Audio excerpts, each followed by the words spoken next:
she may still be coming, so hopefully she'll join us shortly. Kyle? Here. Megan? Here. Aaron? Yes.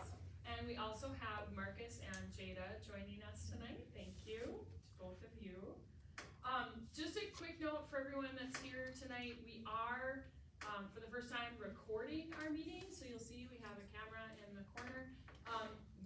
This is a new thing that we're going to be trying. This is the first recording that we're doing. So we may make adjustments to how the room is set up and other things as we see how this works. Thank you to Brandon for being here to help us through that. So we're just gonna give it a try and see what happens to see if we can put out then a recording. The idea is then these recordings of meetings would be posted to the district website the morning after the meeting so that people who weren't able to attend the meeting, they can't participate in it, but they can at least view the recording and see what happened. So that's why we have a new configuration. We'll all get used to it. And then we'll change it again. Yeah. All right, so on to approval of the agenda. We do have a couple of different presentations tonight. We are gonna try and make an adjustment to the agenda. We have Debbie Burnett here from Baird who's going to be presenting tonight on our defeasance. And we have an item later on the agenda under our action items, which is 10G. And we'd like to be able to take care of the discussion and voting on that item while Debbie is still with us. So could I get a motion to move item 10G up to become happen right after agenda item number 3? I'll make that motion. Can I get a second? I'll second that. Renee, thank you. All right, all in favor? Aye. Aye. Any opposed? All right, we will move 10G up to right after 3. Okay. Just gonna make a note. So can I get a motion to approve the agenda with that change, please? I'll make a motion to approve the agenda with the noted change. All right, I will second. All in favor? Aye. Any opposed? All right, the agenda is approved with the change. So first on our list, then we have Debbie, ready to chat with us about the defeasance, please. Debbie Burnett works with Baird. Baird is like the top company in the state when it comes to school finance. And I don't know, between Debbie and Mike Clark, like they're the two smartest people in the state on school finance, right? I don't know who's smarter between the two, but we're in good hands with them. Excellent. Well, thank you. I'll be second to Mike. That's okay. Well, I'm not telling him that. So thank you for having me here tonight. I do have a hard copy handout if that's helpful. My name is Debbie Burnett and I'm out of Eau Claire, so not far from you, working with Baird. And I know I've been here before, so it's good to be back and good to meet some of you who I didn't get to last time. I'm here tonight to talk about the cash defeasance process. And so the cash defeasance process is the opportunity when the district has funds available in order to prepay debt to generate interest savings. So the district has about $292,000 that has been levied. It can only be used for debt by statute that we want to take and apply as a prepayment through an official defeasance process. And through it, we're expected to save about $30,000 in interest over the balance of the borrow. So this front part gives us the timeline of the process that that is happening. And we're here on May 21st looking at the board approval of this defeasance. So that's the final step, your consideration and with approval it can actually happen. If approved, we provide the information to the district so that the funds can be wired.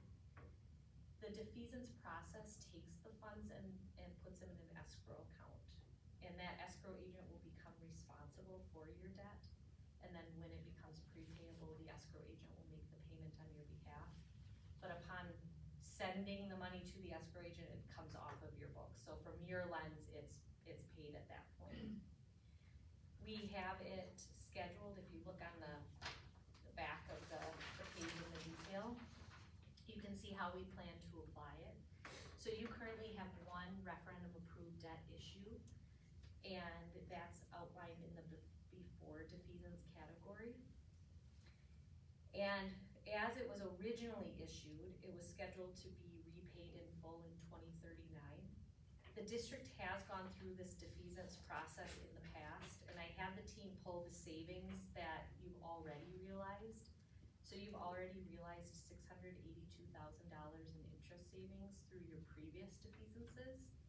And the reason why those seem so much higher is you had more to defease, and earlier, you had more outstanding at that time. So your existing, the original issue that was scheduled to be paid off in 2039, currently as it stands, is scheduled to be paid off in full in 2036. You were able to reduce 3 years on it, with a partial payment in 2036.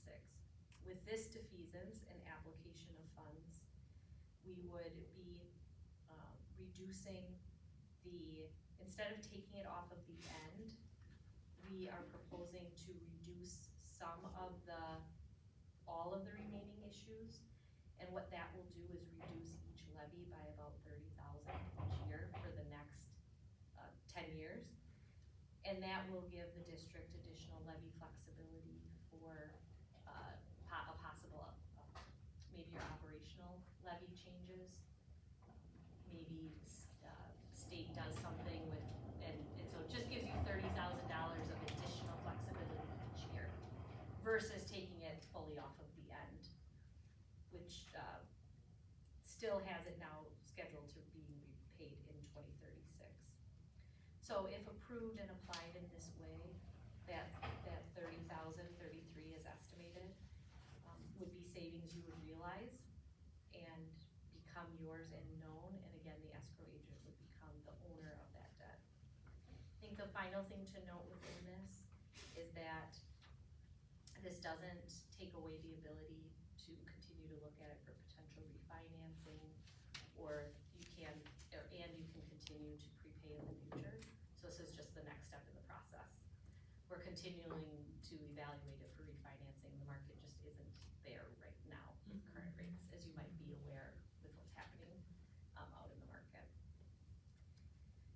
So are there any questions on the process or the thought behind the action of actually defeasing and what would occur? Libby and I have met a few times with Baird to get to this point, so we're very comfortable with this plan.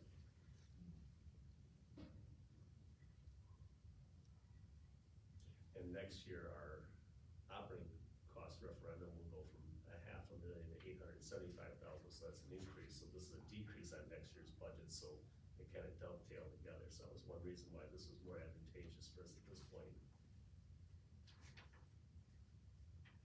You mean that was the reason that you guys thought to do it this way as opposed to taking time off the back end? Correct. Got it. Yeah, exactly. Yeah, I thought I'd take a little off every year for 10 years because we plan on going to referendum in 4 years again. Right.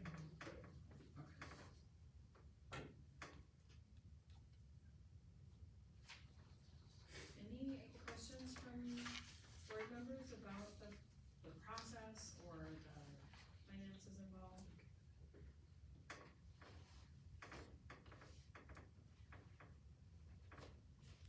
I like what you put together here. This is really helpful for my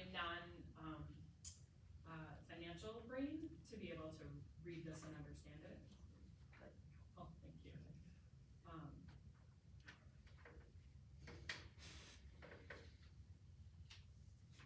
If no one has any questions for Debbie, are we ready to take up a motion on this issue? Or is there discussion that board members would like to have?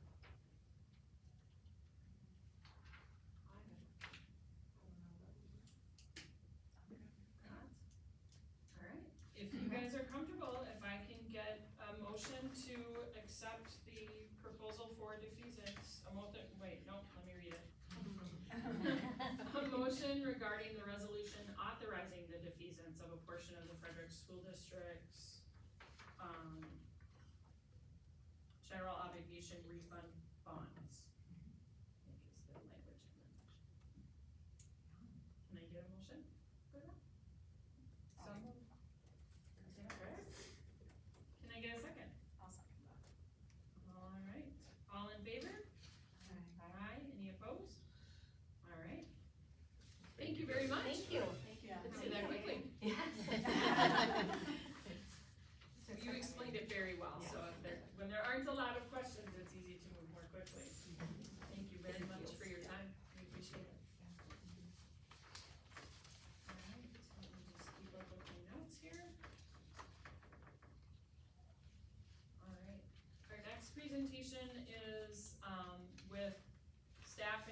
surveys with school perceptions, or are we gonna? And they're set to go at 5:30 At remote, 5:30? the remote, so we Okay. can continue on with some other stuff. I told Debbie to stretch this out till It's 5:30. All right, So we could go, so we'll come back to them that at one 5:30, until because at that one is 5:30 scheduled. we'll go back to school perceptions, yeah. Sounds great. All right, so next we'll, go with persons requesting an audience with the board. I think we do have someone here who would like to speak with us. And it's okay to speak from there, that's totally fine. Do you wanna introduce yourself and let us know? Yeah, my name is Nicole Gray. I'm a paraprofessional here. I know most of you. I'm not asking for much. I'm looking mostly to give. I like to find ways that I can give, and I think I found a need that I'm able to help with here at the school. I was a hairdresser for many years. I still hold a current license, and I know that it is very hard financially in the economy that we live in. And I've noticed, I'm not judging, but I've noticed, it's hard. It's hard to keep up with haircuts for your kids. And I really feel like it's not fair for a parent to have to wager paying a bill this month, taking their kid in for a haircut. And I don't think it's fair for kids to feel like they're going to possibly get picked on for something out of their control. And I would love to offer giving free haircuts to the kids, the students within our school district. And the only thing that I would really be looking for permission or wanting from this is a place to do that in. Possibly a room at the elementary school or a room at the high school. I have all the equipment. I owned my own salon for years, and so I have a chair, I have all of the supplies. I actually took out an insurance policy on myself for hairdressers that would cover my liability for this. And I'm just thinking about doing, once a month haircuts for kids, Saturday a month. I'll dedicate my whole day if I have to. I was going to maybe, for appointments, I'd probably just set up an email address and I'll take care of my appointments. The only thing really I would be looking for from the school would be a place to do this. And it would be for all students. It would not be a financial base. It wouldn't be anything that anybody would have to feel like they would be ashamed to come and see a friend getting a haircut also. It'd be for anybody. It'd be for all students. So, I'm gonna ask if there's any questions or comments only because it is a proposal that is on the agenda. Yeah, normally during public comment, we don't entertain questions, but because this is a proposal before the board, I did tell Nikki it would be okay to ask if board members have questions. So if people have questions, feel free to jump in. We do have an item later on our agenda. We didn't move that one up. We can have some discussion about the proposal, but if you have questions for Nikki, I think she's probably not gonna stay for the entire meeting. So if we ask those questions now, and if we have questions of administration, we can do that during our discussion. And the other thing that I would need is if possibly there's a way that the school could help, cause I can't do it all, but if there's I don't know when any flyers would go home at the end of the year. If we could put something in the flyers at the end of the year, or if there's any mailers that go out to tell kids who their teachers are, get in there. And I see in your proposal, you're talking about starting in late August, kind Yeah. of getting ready for back to school Yeah, kind of thing, okay. I've got a pretty full summer. Yeah. I'm going to camp. No, that's great. Yeah, which would give us time to work out kinks or details. I do appreciate your thorough letter. I think things like this, when they come forward, it's I don't know what to ask, right? I don't know what's missing, I don't know what to ask, I don't know what I don't know. But the one thing that pinged in my head is oh, do you need liability insurance, being that you're doing that, but it's in there, and I do appreciate that you put that in there. And knowing that you have that experience, it's okay, we wanna make sure that things are covered on our end too, knowing that the district would be involved with that, and that they'd be a part of it, being that it's under our roof. So I do appreciate that you gave us a very thorough letter covering those things. If you were to set up a way that people are making appointments, would kids be making appointments on their own, or would their parents be the ones communicating with them? Okay. That's the only part that I haven't quite worked out is, I think I would request that a parent comes. Okay. Just I'd say no different than in a salon, but I have teenagers coming into my salon all the time without parents, but I think for this in particular, I would probably really prefer a parent being there with the kid, so that there's total communication. Yeah. But what the haircut's gonna look like. Yes. Yeah. I don't want to be sued over a free haircut. Yes, I think my initial reaction is certainly you treat it like a salon and you're not there to give care or anything, you're getting a Yeah. haircut. So it's a it's a free transaction, but it's still a transaction when the Yeah. parent is Yeah. in charge of their Oh, child for or sure. whatever age it is. 100%, So yeah. that makes a lot of sense to me. It would just be treated as a walk-in appointment or whatever it looks like, but with the parent. Yes. That's a good move. And I think if a parent is there, then I wouldn't need any like waivers. I think it would just, Right. a parent would just come in and the kid plays. Right. And just make sure they do a really good job. No complaints. Okay. Well, any other questions from board members? I don't have any questions, but I love the idea of it because once again, I agree with it's a need and it's hard to get appointments. Yeah. Especially outside of school hours. Yeah.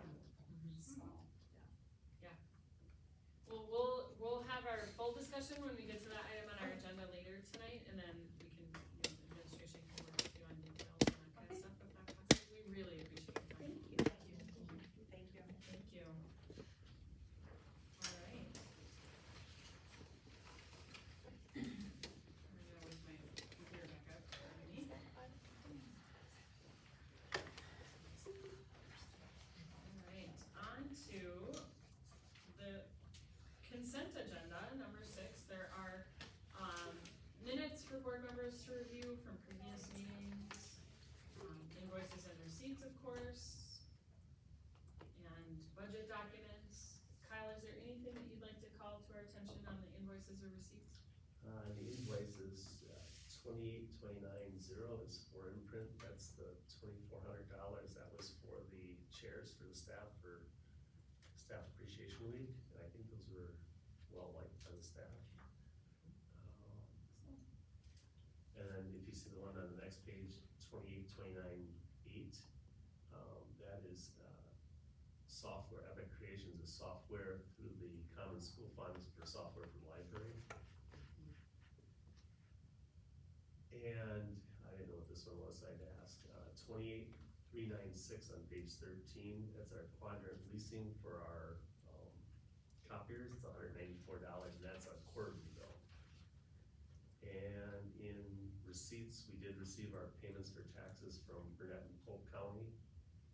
And we got a small refund from 941 for $3.13, that's our, when we pay,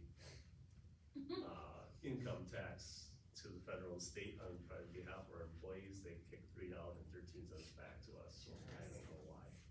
But they don't, so, yeah, that's a lot then, so. Alright.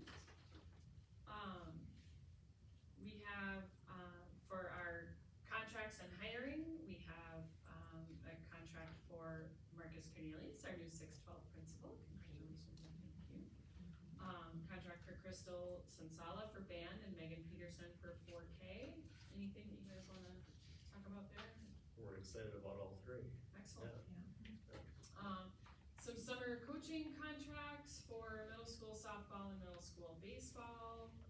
And then retirements and resignations, Lauren Johnson, our 4K teacher, and Lisa Matson, our vocal, music, handbells, and general music teacher. And Lauren's done a great job for us this year, her job that she's going to is much closer drive for her. And Lisa Matson's done a wonderful job for us for like a decade, so those are big shoes to fill. We have recognition of donations this month. We have Crosswalk Community Church, a big thank you to them for subway trays that were provided during Teacher Appreciation Week. And then also a big thank you to our PTO for sponsoring the Rise and Shine coffee truck and a trail mix bar that I hear was a big hit. Such a great idea, and always good to keep our staff properly caffeinated. So a big thank you to both of those donations from this month. If there are no questions, can I get a motion to approve the consent agenda, please? I can make the motion to approve the consent agenda. I will second.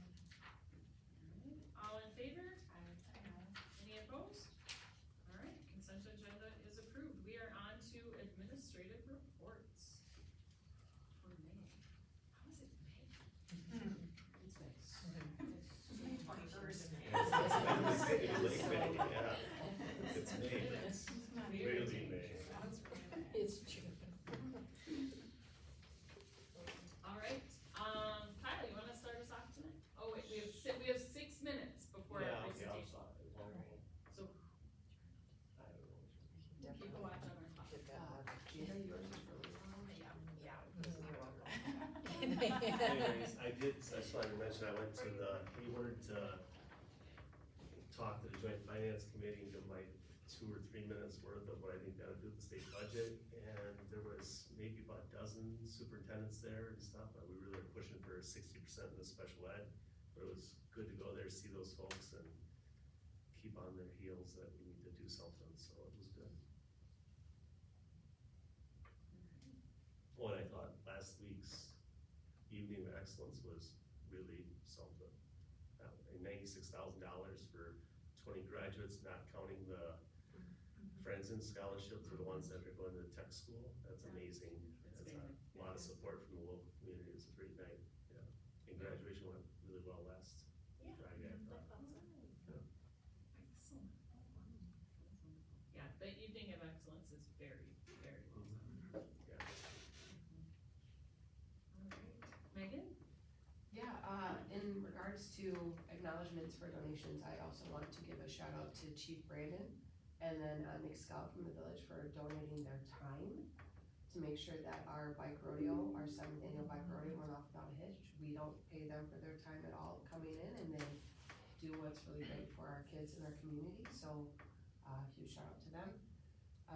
If anybody's not busy, tomorrow night is the 57th annual kindergarten circus. Circus is coming to town at 6 o'clock. Be there or be square. Should be a lot of fun, and it's want to also give a shout out to the volunteers that helped the elementary track and field event go off without a hitch, including our very own Carrie. Showed up and- And the inland hurricane that was happening that day. Yes, but lots of great things It happening was at the elementary, and things are starting to come to a close. All right, Aaron? Oh, wait, It's okay. pause. Sure, we'll pause. All right, Aaron will pause. Okay. I'll try to remember what I wrote. Darren, can you hear us? I sure can. All right, good, thank you. How's the volume for me? Can you turn it up at all? I'm at peak volume on my end, so. I think Kyle's gonna try and turn it up on our end. Excellent, thanks. And feel free to go about your business. I'm in no rush, so just, I was enjoying hearing about the end of the year activities. I think that's as high as we're gonna get. Oh, I don't lose him. Unless the TV can be turned up. Hey Kyle, Yeah, is there the TV remote somewhere around there? Yeah, turn it up TV in itself there. can be turned up. There you go. Oh, there we go. Darren, can you say a couple things again? Yeah, good evening, test 1, 2, 3. How's my volume? Don't judge my face, please. Okay, you're gonna. Good? Yeah, Yeah, that sounds great. Problem later. What? We're gonna turn it down. Yeah, All right, okay. we're good, we're good. Thank you. All right. Okay. Hi, Darren. My name is Carrie, and I'm the president of the Frederic School Board. Welcome. Thank you for being part of our meeting tonight. I will let you go ahead and introduce yourself to the team. Great, good evening. Yeah, my name is Darren Sievers. I'm a project manager with School Perceptions. I'm in my 3rd year of that role. Prior to that, I worked for the same school district for 27 years. I was born and raised in Lake City, Minnesota, right across the river, not too far from you. Red Wing area, Rochester. But then I went to Slinger, Wisconsin, which is kind of a bedroom community of Milwaukee. District of 3,500 kids, 5 buildings. I started as a high school counselor,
Minnesota and being a more attentive son, more than I could do as superintendent of the Slinger schools.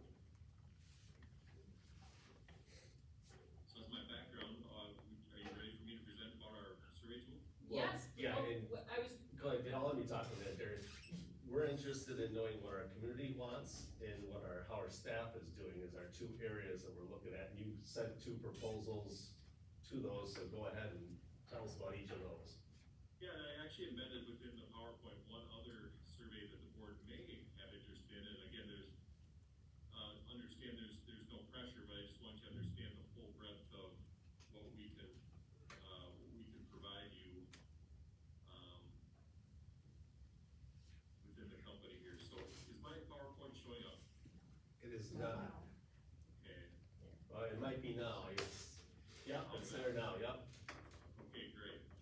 So these proposals are earmarked most likely for next fall. In my heart, I would say that's about probably as soon as we can do it. We are still, for your information, we are still squeezing in staff surveys, but it's getting so tight at the end of the year, it's getting harder and harder, but we are doing a few, still these last couple of weeks. So, again, a little bit about us. I would be your project manager. We also have Rob on our team, who's a research director. He has studied 23 years of data within this company, and studied trends and all kinds of data that you can use to put your results into context and plan around it, so you know it's not just a Frederic issue. We can relate it to other districts that have asked the same types of questions. And then I know you did business with us back in 2017, 2018, and most likely that was with Bill Foster, our president, and the gentleman who founded the company back in 2003. So a little bit about us. For those of you that are newer to the board, we're an independent Wisconsin-based educational research firm. We've conducted over 3 million staff, student, parent, and community surveys for school improvement, and we've helped more than 1,000 districts now. Actually, it's up to 1,350 districts in all 50 states and 5 foreign countries with strategic planning, kind of like the survey that Kyle and I are talking about, kind of a planning survey or referendum planning. That's kind of what we're most widely known for. But interestingly enough, the fastest growing product in our company is the staff survey that I'm going to talk to you about a bit tonight. But as we talk about that community survey, we often get asked, well, why would I survey my community? Well, it's a healthy way to educate your community members on the needs of the district, but also for you to gather data to understand your community members' educational priorities, and if it comes to facilities or operations, your financial priorities. If it happens to be a referendum of some kind, you can establish a tax tolerance so that people know what the cost is of the things you're seeking input on, and then decide if or when a referendum should take place. And every survey we give, we don't just stop at, hey, we need your money, or we need your input. We also ask basic overall satisfaction questions to gauge how you're doing on key areas like communication, fiscal management, educational excellence, those kinds of things. And we've asked those thousands of times, so we have a deep comparison pool of data to say, okay, this is how your data compares to other districts about your size in Wisconsin, in Minnesota, so that you can see how you're stacking up compared to others. Not so unlike standardized testing that is required by the state. So bottom line is, with a community survey, people are more likely to support you in your future planning if they understand the plan, and you're giving them voice. You're giving them a voice in creating the plan and giving them a voice in establishing priorities. What's different about us compared to every other survey company is we are not a random sample company. Statistically reliable, absolutely a process that has statistical reliability. We're very passionate about making sure every member of your community has the opportunity to take the survey. So when we do a community survey, we almost always use the methodology of mailing a survey to every home in your district. We get the best mailing list possible from you or on your behalf, and let every voter, every taxpayer, every household fill it out and send it back to us. Some of our other companies out there, they'll try to gather that same data via phone. We have found that's not a good practice in today's day and age. People don't answer their phones, they don't recognize the number. And quite honestly, as we gather data from district to district, we've had a so many have facility needs. We're finding a handheld paper communication is making a big time comeback. People appreciate having something they can hold on to, they can flip through when they have time, as opposed to being emailed a link, a hyperlink that they may put aside and forget to come back to. Our surveys tend to sit by the bills and they fill them out when they're writing out their bills or going through their grocery list, and we're getting record response rates because people like to hold it, feel it, page through it. So, who takes the survey? Every member of your community. How do they do it? Via paper, but we're high tech that way. Once they get it in their hand, they can take it online with a QR code, or going to our web link, or they can do it old school, paper, pencil, fill it out, and mail it back to our main office where we have our administrative team input it and load it into our server with all your other results that come in via the web and the QR code process. They can take on their smartphone, or they can take it handheld. Highly confidential and highly customized. No two of our surveys look exactly the same. We will customize it to whatever questions you want to ask, what priorities you want to establish in Frederic, and make it fit, feel like you, sound like you. And the way it's confidential is we will, when we send it to the printer, it goes out in the mail with every survey having a different 16-digit alphanumeric survey code that'll go in this red box.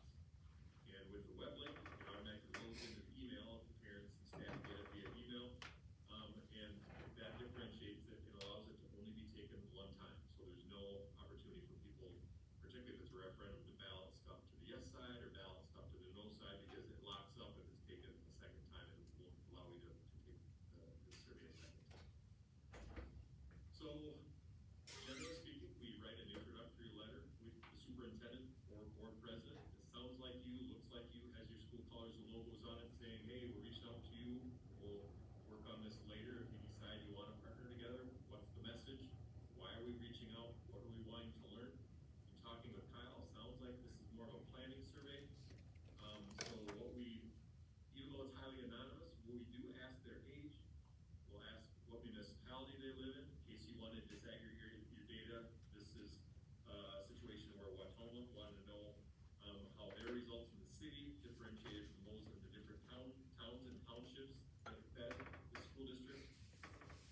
Are they an employee? Are they a parent? Study the differences between their data in that regard. Also, we ask communication preferences. Really healthy question for you to ask just for day-to-day operations. And if you ultimately will decide to take the survey results and send it back to the community with a formal report, they'll tell you how they want to hear from you. And as I said, district newsletters, small town newspapers seem to be making a bit of a comeback as people get over-inundated with news via their smartphones and computers. So as we talk about a planning survey, while I said it's highly customized, we do have a bank of good questions that we've used with other districts successfully. For example, new superintendent, what advice would you have for a new superintendent? What are some priorities that this community expects out of their new superintendent? That's just an example of kind of these planning, tone setting kinds of questions we ask. Planning priorities, you can say to them, what are the 4 or 5 areas that you want the district to focus on for the future?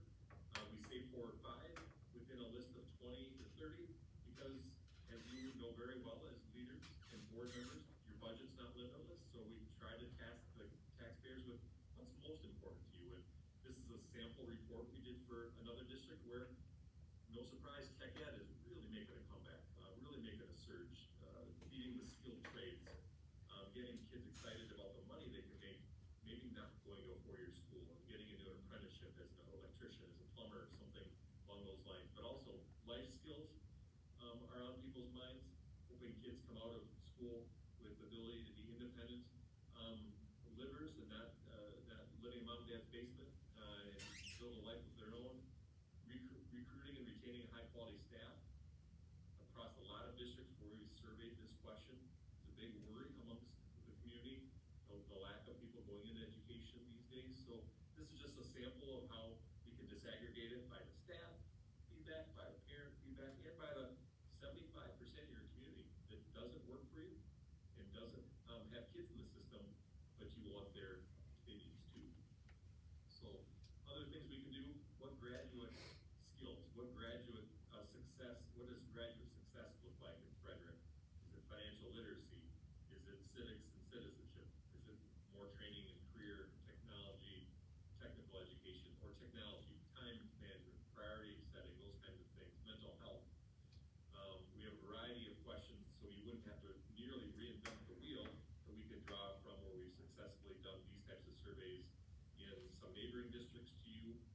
districts as big as Cedar Rapids, Iowa, where there's 19,000 kids, or Green Bay or De Pere, where we've done these kinds of surveys as well.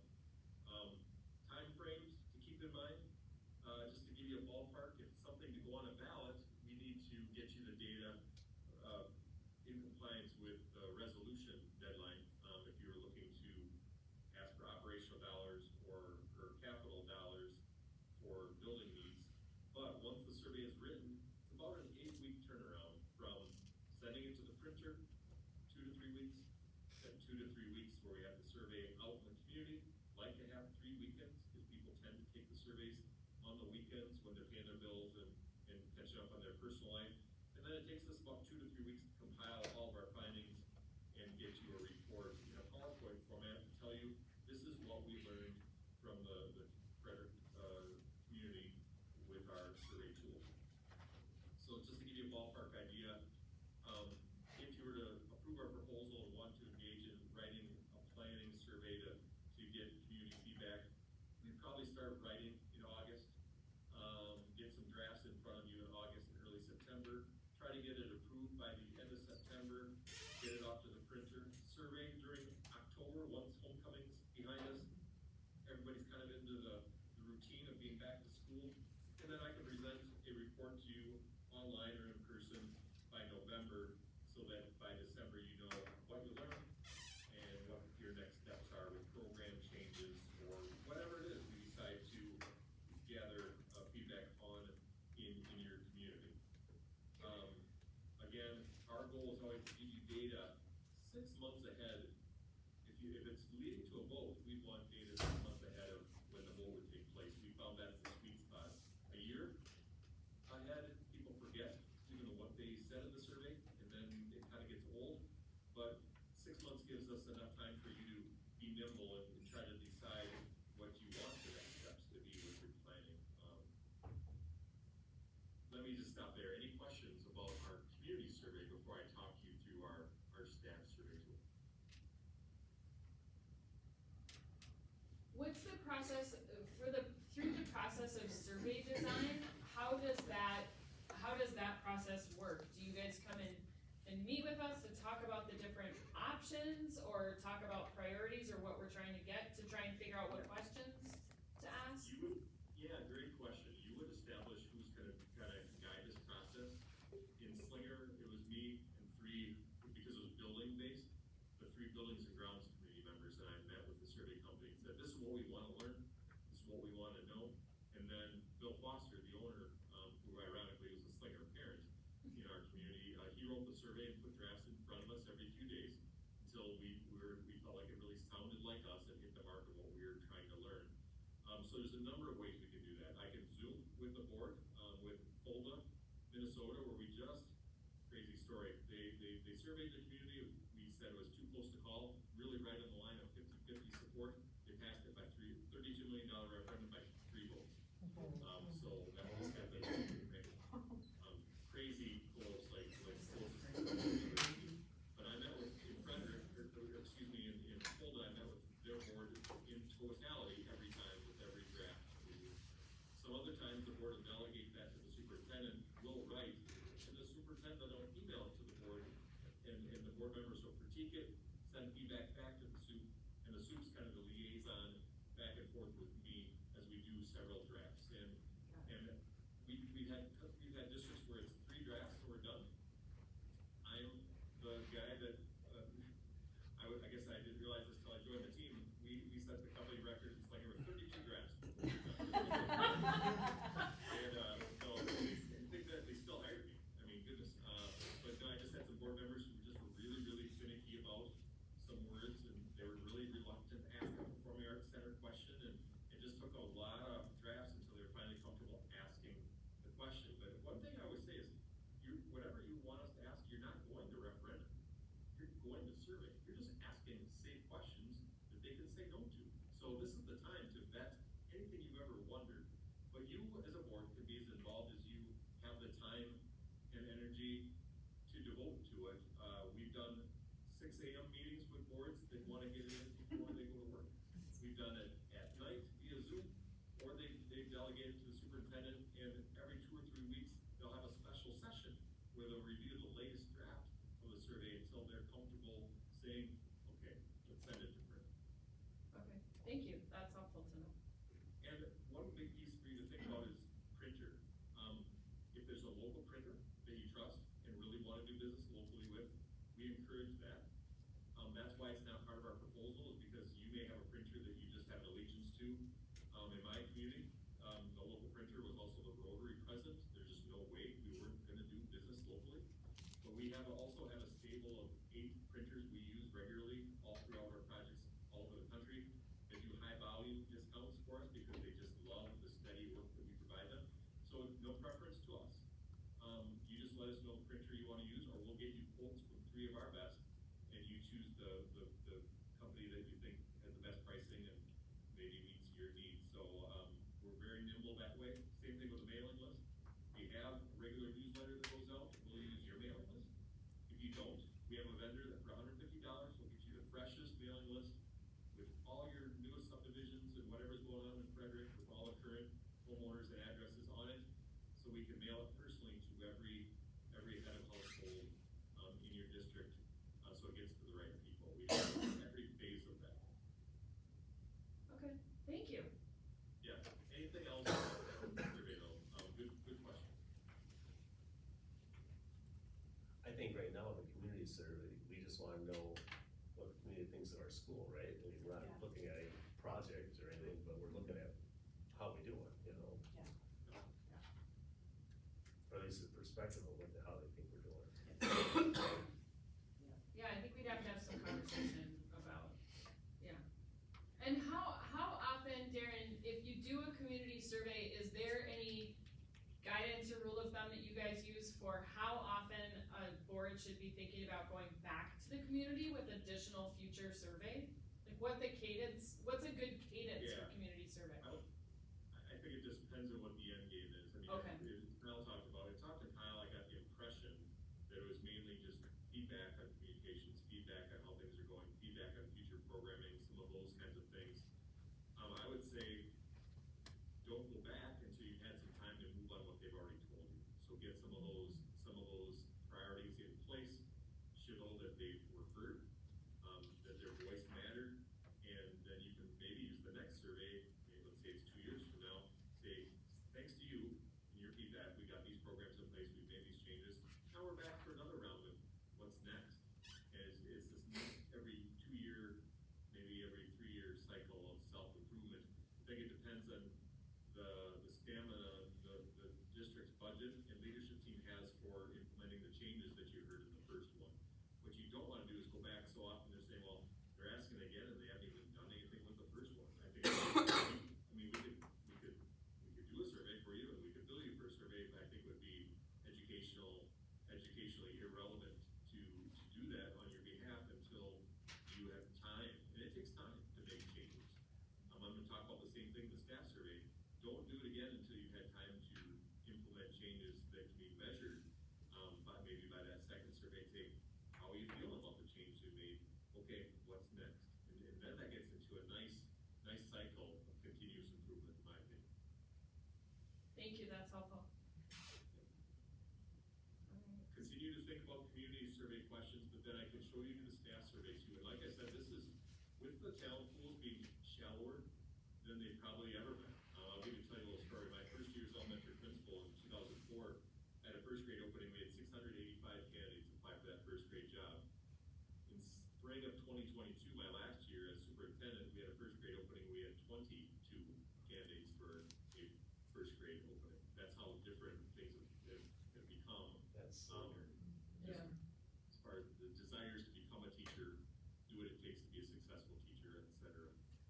So my point is staff engagement, getting feedback from your staff of how they're feeling about working for you, is a very, very powerful tool for staff retention. And we're just doing this all over the country, Arizona, Virginia, Texas, New York City, but the core of our business is Wisconsin and Minnesota.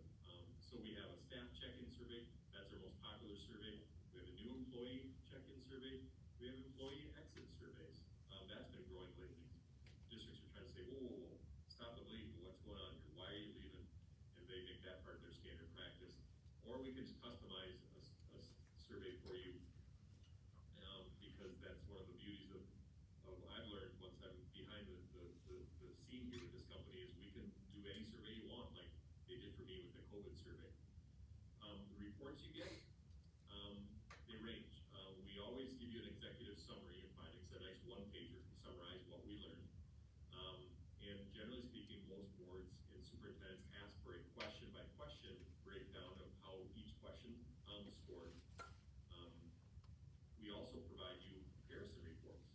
And what I wanted to tell you about that community survey that relates to this is we have a bank of questions that we've used in other communities about communication, about financial management, about different things like that, that we've asked this enough that we can say, okay, your community gave you a rating scale on your communication of this, this, and this, and it has you at this percentile rank, just like standardized tests, to compare to other districts that have asked the same question. And the staff survey the same.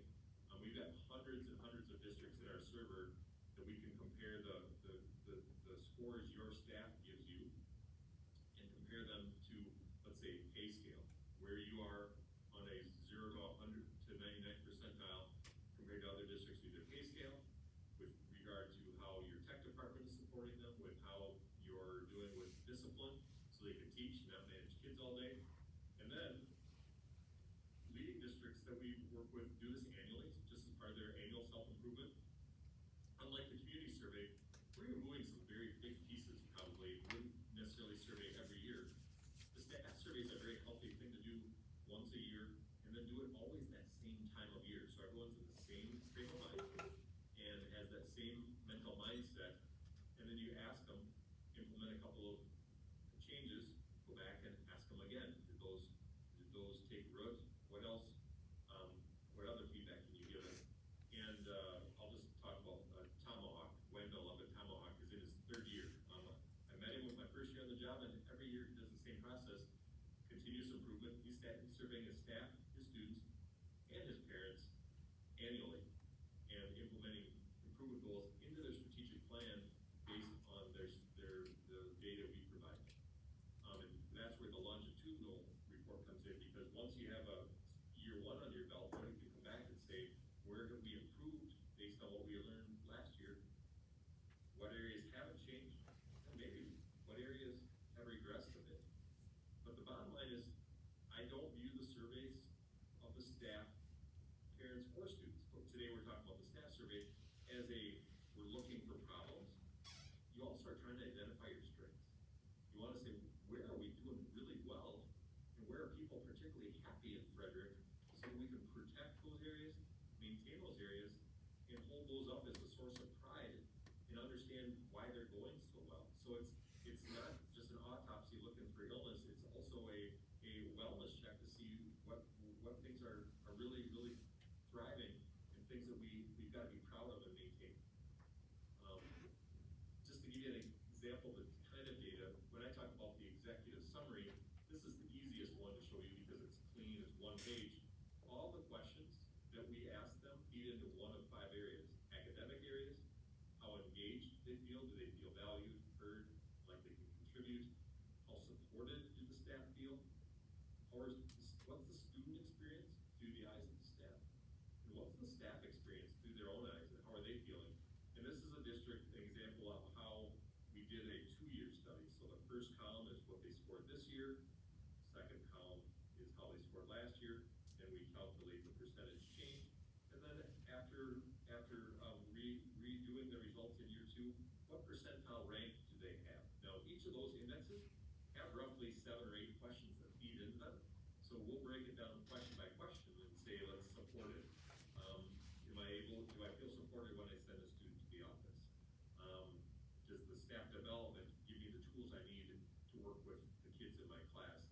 All kinds of different questions are in this survey, and we'll tell you how you score. Now, something interesting to note, if you see there our rating scale, that's not a typo. We asked them on a scale of 1 to 5 how things are going. Strongly agree, disagree, strongly disagree. We intentionally don't have a 3. If they're not sure, they can click it, but we don't want to give any point values to a not sure because they're not sure. They don't have an opinion. So we only want to measure agreement. We'll ask a question like, our pay practices in the district are fair. Strongly agree,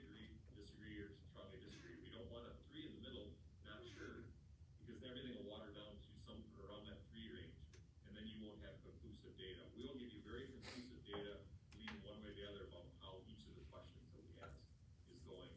Again, the current score, the previous year's score, percentage change, and then where that left you compared to others. 53rd percentile. You look at test results all the time with your district leaders. That's very strongly in the average range. We can tell you where you're well above average and areas where you're below average. This is another example of the executive summary. We'll identify for you what are your 3 to 5 strongest areas where you can be proud. This is a district where working relationships between coworkers work great, great morale, great technology department, great technology tools, but discipline was an issue and their pay practices were a concern. So this was their homework. We encourage, don't chase 12 improvements at once. Pick 2, maybe 3 areas and really target them, and then a year later, ask the question, how's that going? So we always have a closing question. For me, the former principal, this is my favorite question. On a scale of 0 to 10, how likely are you to recommend the district or the building as a place of employment? And again, we've asked this thousands of times, so we'll be able to tell you how your score on a scale of 0 to 10 for recommending your district as a place that would be enjoyable and rewarding to work in. We'll compare that to other districts who have asked the same question and show you the distribution of those scores. And we also allow free-form comments. And we'll compile anything that isn't asked in the survey with our standard questions. You have an opportunity at the end to say, what are the greatest strengths of the district? What are the areas most need improvement? We'll compile those comments for you. And you can report those back to you as well. We can also do custom questions. Maybe there's something in Frederic you just always wanted to ask the community. And we'll gather the free-form comments or the staff, and we'll customize the question. Our friend Sam Rust out in Sparta had an open enrollment problem and was very worried about that. So he went right to his parents and said, why are you leaving? Why are you thinking about leaving? Where are you going? And what can we do to encourage you to stay? He put that in his parents survey, and we compiled the comments because you know as well as anyone, declining enrollment or losing students in open enrollment to neighboring districts really kills the budget. And so Sparta just took that head on with their parents survey as an example of the way we can customize it based on local priorities, local things you're wondering. And then one last little plug here, because it's the cheapest survey we run. We had entered a relationship with the National School Board Association and the Wisconsin Association of School Boards and wrote a school board survey. It's free to you. That's why I didn't write a proposal, and it'll ask you all kinds of questions about where the board stands and all kinds of different district areas, district priorities, and then for very low price, I think the summary report is all of $250. We'll take all of your board feedback, compile it into a summary, like a 5-page summary report, and tell you how your board compares to other boards in Wisconsin as far as your vision, your prioritization, all the different things that board needs to be thinking about, and see how aligned you are as a board, completely anonymous, for I believe you're a 7-member board, is that correct? No, 5. 5, okay, 5. The 5 of you, that makes the smaller, the more you'd want it to be confidential, but it's compiled results, so we can say where you are with all the different areas that a board needs to be proficient in. That's just another service we offer, since I was giving you an overview of things we can do to serve you and meet your future planning needs. So That tool is already on our radar, and something that we did attend the presentation at the school board convention about. Yep. So, and we've talked as a board, and we just had some board turnover with the most recent election. So we've just been waiting to get into the summer with our newly seated board to tackle that tool, but it's absolutely on our radar.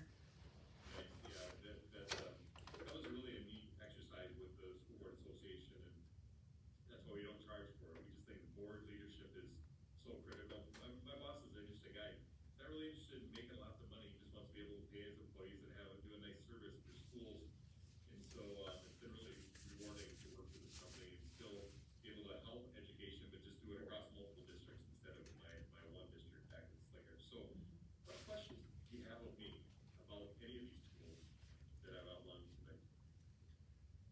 when you do the staff survey, I guess I was familiar with doing it like in late April, May, is that typical, you think?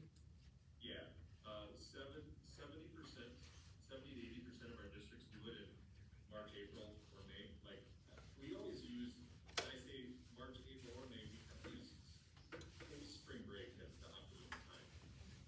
I was the silly guy that did it in February, right after the holiday, when people are kind of like, ooh, it's been dog days, dark when you go to work, dark when you get home from work, and the weather's kind of miserable, the holiday rush is over.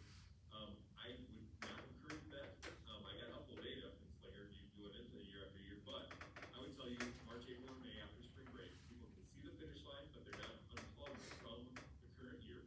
They've got plenty of the year to reflect back on and assess and give you feedback on. But here's the beautiful thing about that is it gives leadership that time to look at the data, outwrite your reports, summarize them for you, tell you where you're thriving, tell you areas that maybe might be worth further study, and then you can use that May, June, July time to prioritize what next steps are. What ends up happening is a lot of our leaders, they use that as their kickoff message. Hey, we surveyed you in the spring. Welcome back. Welcome to the new folks. These are the target areas for this year. And we heard you. We're listening to your data. Data is going to drive what we do here based on what you told us in our staff survey. And then you set a couple of improvement goals, and then we come back and ask them how it's going in April. An overarching theme across many districts has been behavior, because post-COVID, some of the behaviors have spiked, and teachers are getting burned out just managing. But it depends. Some districts bought all kinds of devices with their ESSER money, but didn't add to their IT department. So there's devices sitting around collecting dust, but they don't have enough people to support running them well. So district by district, these staff surveys are never exactly the same. So that's the ideal timeline, is probably after spring break in the spring, so that we get you the data to do some summer prior goal setting and prioritization. That was the question I had, so thanks for asking it, Kyle. What else? Any questions from other board members? I would offer, if you're anxious, some of our districts, I've seen some districts very effectively launch in October, right after homecoming, and get data back by Christmas.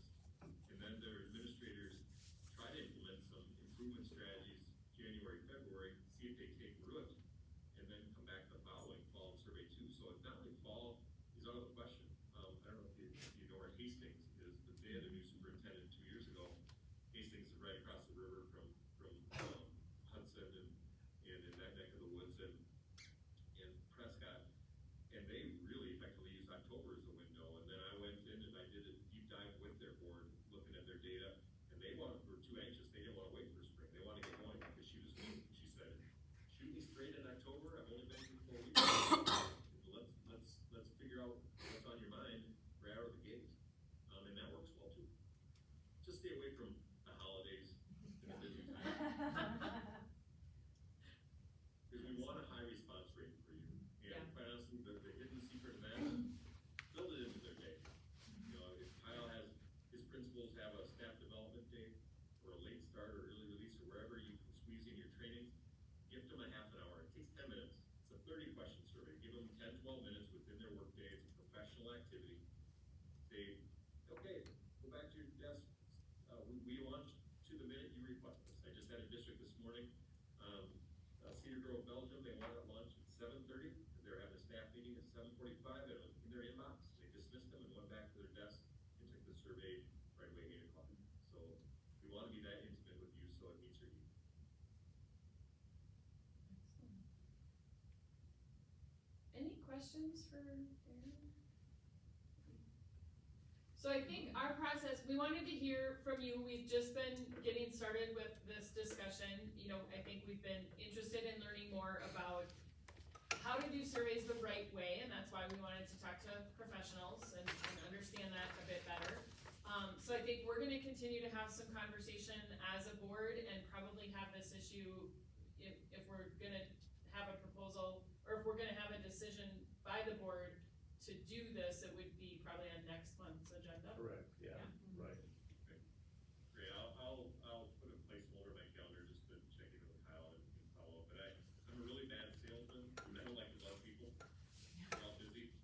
know how to reach me.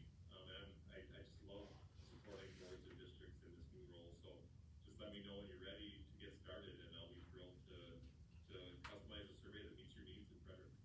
Excellent, thank you. Thank you so much for your time, we really appreciate it.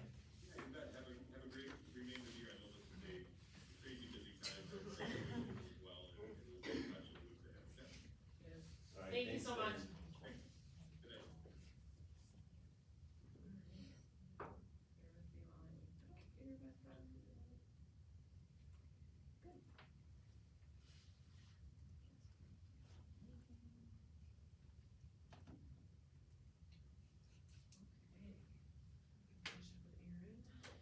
Yes, back Hi. to our Is that I remember it? A little bit. No, I think I was mostly bouncing back and forth with the curriculum hat. Kelly Fisher's been helping me in the other building. Now's the time of year where we do the renews, right, consumables and, any curriculum licenses, and it all needs to be renewed. I was working on a curriculum review cycle, because when we passed the referendum, we bought all content areas at the same time. We can't probably possibly do that again, Yeah. right? So we have to get into a cycle. So, that's something I'm working on in the background. All of our core content is, finished, being renewed. So, one thing that Jessica Richter and I, she's our reading specialist, one thing that we're looking at is the types of resources we have that are not consumable, right? Like, it would be great if we didn't have these annual purchases every single year, especially with our intervention and progress monitoring tools. So, trying to like work smarter, not harder type of thing. Since Act 20, the state pays for 4K to 3rd grade Ames Web Screener. We have had FastBridge in the district, those of you who've been around for a while. We need to look at, that is up for renewal this year, and so I'll be bringing all that information to the June board meeting, because we have to decide if we're gonna have two different systems, right? Ames Web through 3rd grade, and then it switches to FastBridge for the rest of the grades, right? So there's a lot that we're looking at right now, and certainly in terms of cost, because the state is paying for 4K to 3 for reading. So, those systems are changes, right? But that's kind of where we're at, and I'll bring that to the June meeting. But a lot of curriculum stuff happening right now. What else did I write?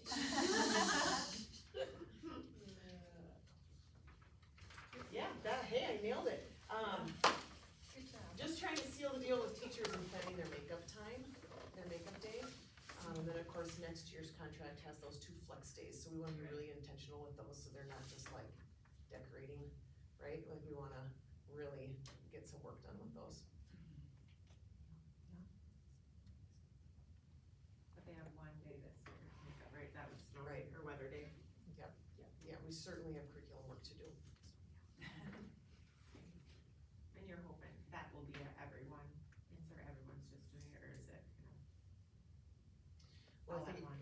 the June one will definitely happen in pockets, right? Because it's when teachers are available. But I think the 2 flex days attached to next year's contract will be more teams, for sure, grade level or content. I'm not really giving Marcus a say right now, but we'll talk about it later. Yep. So much to talk about, Marcus. Just Yeah. math teacher. There's a lot Just for the moment. happening in the background. I was kinda hoping it was June, right? We're almost there. Yeah. It's so close. We just started May, so. Yeah. I just, Yeah, some catching up. yeah, I'll get there, I'll get caught up, I Yeah. promise. All right, and then our biggest administrative report. Yeah, I made it through my 3rd day back. I did just come back Monday, but yes, very much hit the ground running. Did not write anything in the board report. I did, I wrote something for you. Yeah, welcome back, thank you. Welcome back. Yes, We like yes. this. Hit the ground running, we're We adjusting. appreciate it. So, We are yeah, I'm thrilled happy to to have be you. back. Thanks, guys. Excellent. All right, anybody have any questions for any of our administrators on reports? Good job surviving. job thriving. All right, on to our board member reports and governance. We don't have any committee reports this time around. I think policy's still just, they're putting in the work and we love it. We appreciate that.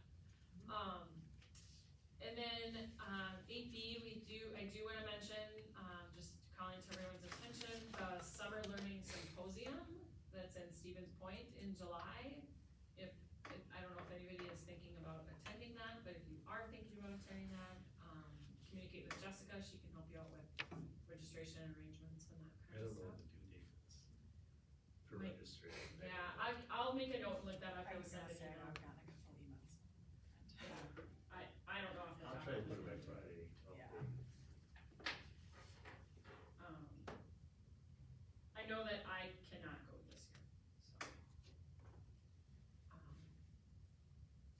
And then, next we have is May, so we're doing our reorganization of board members. So according to our policy and statutes, we need to, consider reorganization of the board. We have our current positions, I made a note so I wouldn't forget it. Obviously, I'm currently serving as president, Chris is our vice president, Renee is our treasurer, and Emily is our clerk. We can make changes, we can keep it the same, we can tackle this however people want to. Yes, do we do need to make a motion for you to run this process first? Okay. Some boards, I'll make, yeah, you can either do that or you can either have me do it or her do it or any of you do it. It doesn't have to be. to run the. Run the Somebody election else part, around so this it's fair, process. yeah, but it doesn't, Run it as I make the motion. Well, 'cause at this point, we are free floating. We do Free not floating. no have, president. For or a no- second. we don't have Sort of positions at this decide. moment. It's So A would biased run. otherwise. I see what you're saying. So Renee, would you like to make the motion for somebody to run this portion of the meeting? Until we get settled back in? Am I supposed to say said person? Everybody, Chris, I'll make a motion for Kyle to run. I He wants will to, second that's- that.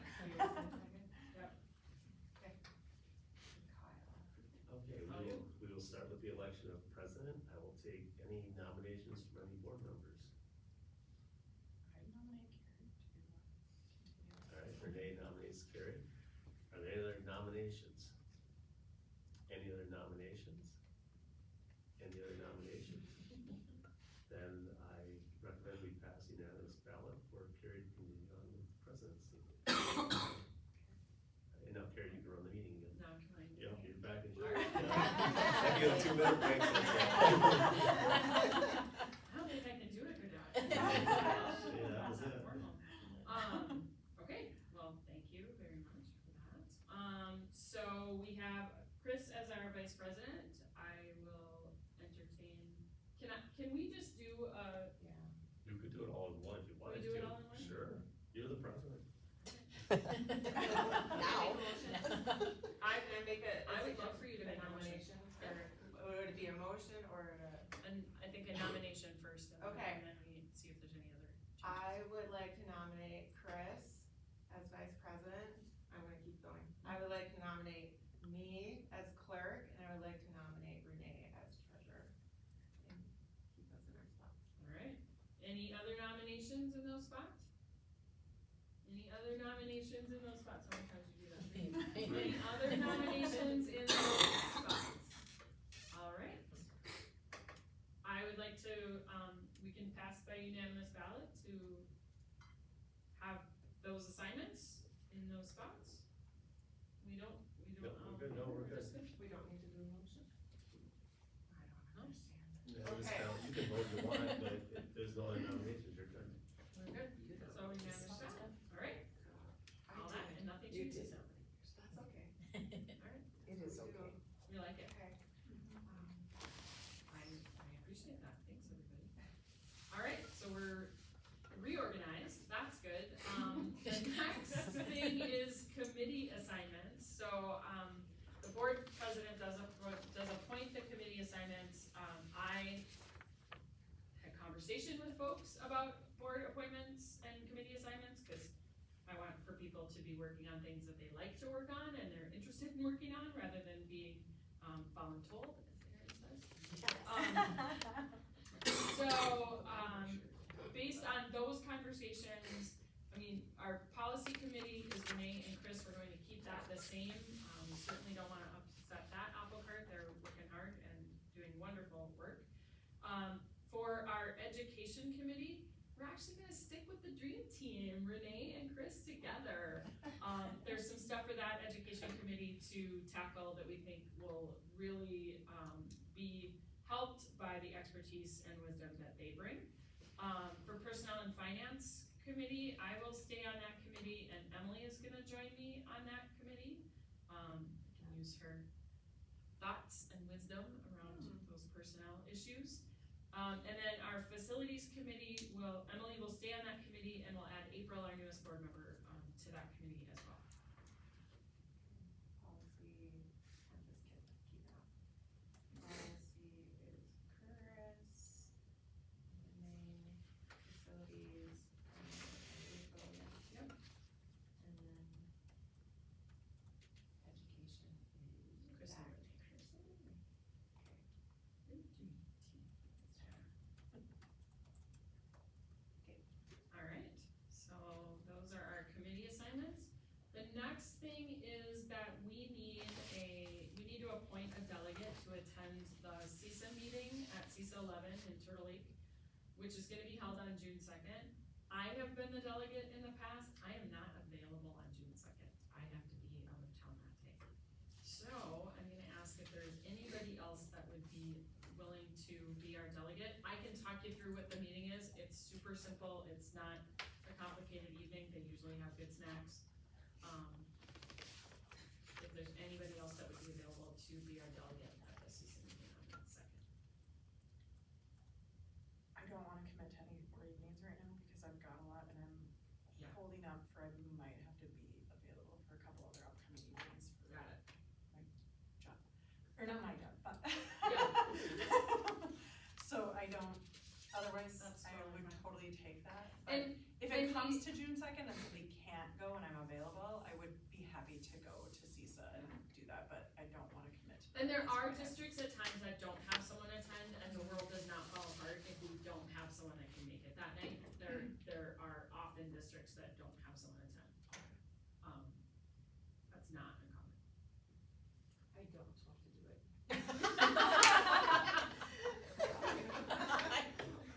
It's okay. It's It's okay. okay. No? Thank you. It can be a difficult night. I mean, it's not a difficult night. It's hard in the very beginning of June to tackle things, cause. I mean, what happens if I'm appointed and then I don't show, like, does that look really bad? It's not terrible, there's gonna be about 2/3 of people will show up that Yeah. night. I mean, cause I'm happy to like I said, I don't currently have something on the calendar, but I'm Mhm. waiting to hear back on a couple of things, and Right. so,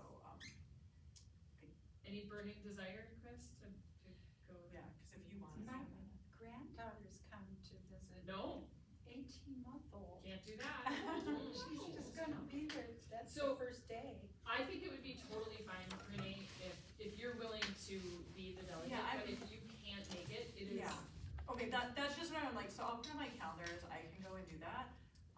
Like I said, I just wanna know that I'm, if this other thing comes up, Yeah, Thank you. so we'll need to make a motion, are you comfortable if we Yeah. need a motion? So I'll make a motion to appoint Renee to be our CISA delegate for the, CISA annual meeting on June 2nd.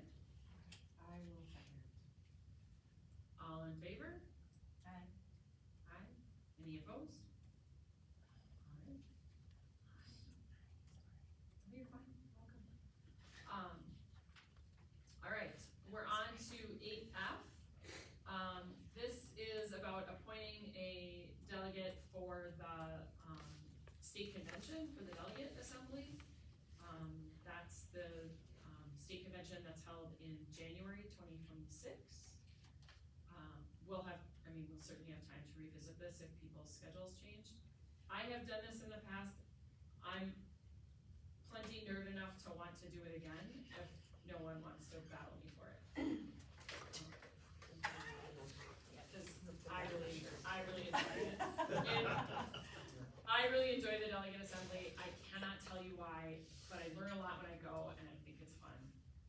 just nerdy. It's a time for our district gets a vote along with all the other districts on the kinds of things that WASB is going to support. It's not, they're not writing legislation or doing anything, they're just talking about the topics and how they're going to think about those topics. So it's the one time when we get the same vote as every other district in the state, which is kind of cool. I think that's good. I love that you love it. I know that It's it so does like it, yeah. It's Really so good. nerdy. But that's probably because the first year I went, there was super big drama at the meeting. There haven't been the other times I've been. The first year I went, there was super big Well, drama. you get started in January. Yeah. So, if anyone is willing to make a motion. I'll make that motion for Carrie to be our, delegate at the. I will just do the, please pick me. Please pick me. I'm picking it. I am seconding that. Alright. All in favor? Aye. Any opposed? Alright. Motion carried, thanks guys. Next one is consideration and possible action regarding the 25-26 board calendar. We do need to make a couple of adjustments. I think there's a calendar in. Get the calendar, the calendar, it's up October 22nd is the next, that's the fourth one, because I have a meeting the week earlier. And then January's moved to the school board convention. I think those are the two. So it just, those are, It's still Wednesdays at 5 o'clock. Yep. But it's we just should different switch them to a different week within the Wednesday. month. So if everyone is okay with those changes, I'll make a motion to accept the new calendar with the changes as proposed. I will second. All in favor? Aye. Any opposed? Alright, calendar is changed, so if everyone can please, we'll get that version of the calendar uploaded, now that it's been approved, it'll get uploaded. So please just go back in and update your personal calendars with the new dates, and those will be on the website for the public. Alright, we do not have any policies to consider tonight. Coming soon though, I think the policy committee is getting close, there's gonna be policies for us Well, to consider. policy committee, the next meeting we have, Ed can be here from Neola in person, and he's available the 9th, the 10th, the morning of the 12th, and the 19th to come here, because I want him to come and walk us through Act 20. So if you can look at your calendars and pick one of those days that works. Renee, I guess during the day, I was thinking at that point, maybe you might be available. So 9th and 10th, I could be available in the afternoons. I could do it in the mornings. And then like the 12th, I could do any time on the 12th. Chris will works for you. 9th and 10th work, 12th not. Okay, I'll ask Ed for one of these then. Yeah, so I think anytime, Alright, like, I prefer 9th or 10th to get going on it too, so. as long as like, if it's like 12 or after, would that be fair? Like, does noon Yeah, or after that, those days would be. so you'd like the meeting started? Afternoon. Yeah, an afternoon Yeah. meeting on the 9th or 10th, Okay. so. I go start somewhere, so. Got it, okay. I'll call Ed tomorrow and get him and lock him in. Thank you. Okay. Alright, now we are on to our action items. Yay! So, get ready. The first one is consideration and possible action regarding the 25-26 course registration guide. I believe you can find this in your extras. I'm gonna politely head out. I have to go to an all-conference meeting. I'm double booked again. We thank you for your time. Thank you for wearing multiple hats.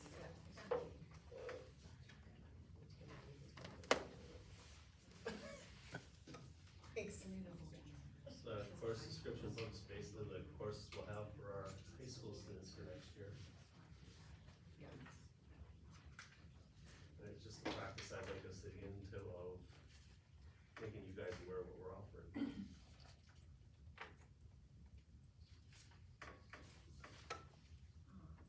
Sorry, I'm just opening it. Are the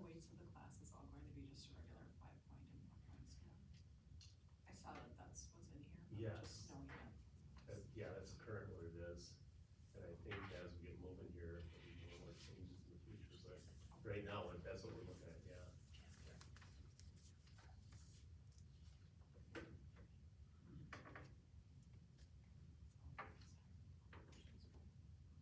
Is there anything, any significant change to the course description guide that, The largest would be the fact that Monday night Luck approved the ag teacher's contract, and so we have ag here next year for 3 hours a day for each of the 3 trimesters.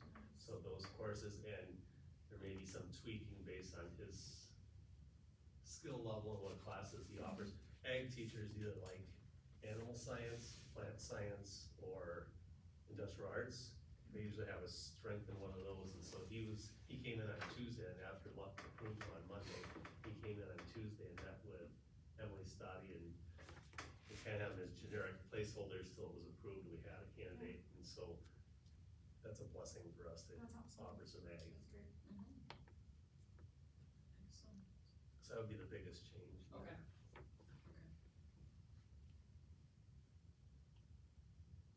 Is there anything in the course guide that, any staffing concerns that you're having at this point with what? No, but that could change by August, right?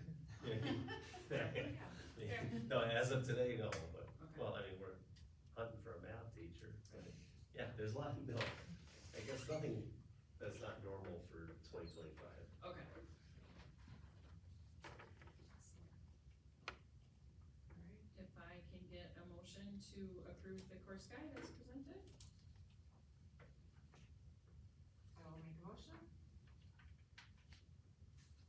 Sorry, I'm just catching up on my pages here. I will second. All in favor? Any opposed? Alright, course guide approved. Next is the consideration of possible action regarding the 25-26 occupational and physical therapy contract with St. Croix Regional Medical Center. I believe this is just a renewal of the contract. Yeah, and maybe Jada can talk to how much the person's here currently, is it Yeah. 1 day a week? Yeah, our OT is here 1 day a week. I believe right now it's to be about close to 4 hours. She's phenomenal. She's been with us for many, many years. Please let me keep her. Well, and our goal is that they supply us with the same person. Yes, and she's, yep, and she, yeah, so. I should also mention she joins, evaluations and IEPs meetings virtually as needed, so she's part of that as well. And do we have all the time from her that we want? Would Yes, we- okay. yep, we do. And that's flexible if it. Yep, if increases, her the need caseload, increases. I'm sorry, Yeah, I go like ahead. it. If her caseload were to increase, like we have more students that need OT, Mhm. she would just increase her time and then we Okay. would adjust, yeah, Excellent. so. Alright. Can I get a motion to approve that contract? I'll make a motion to approve that contract. I can second it. All in favor? Aye. Any opposed? Alright, contract approved. Next is the consideration and possible action regarding the renewal of the 2025-26 Early Childhood Shared Service Contract with Unity. Kyle, do you wanna talk about this? This is a or just renewal, and Jada? we only use it if we have a student that needs the services. So it's great to have them as a partner, because there's no cost if we don't have any student needing it, but if we do, they're there for us. Alright, I'll make a motion to approve that contract. I'll second. All in favor? Any opposed? Alright. Next is consideration and possible action regarding the 25-26 Kinship of Polk County Mentoring Program. This is a $2,000 contribution on the part of the district. It's a program we've had in the district for many years. It's a great program, and $2,000 is pretty cheap.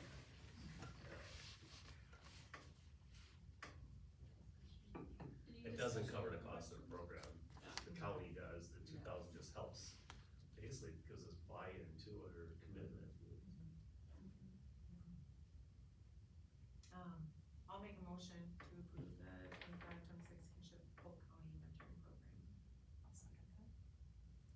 in favor? Aye. Any opposed? Alright, carried. Next is the consideration and possible action regarding a 10-cent increase to all meal prices for the 25-26 school year. Kyle, do you wanna make any comments about the reasons for the increase? Yeah, DPI has a form you're supposed to fill out annually. The most you can increase is 10 cents.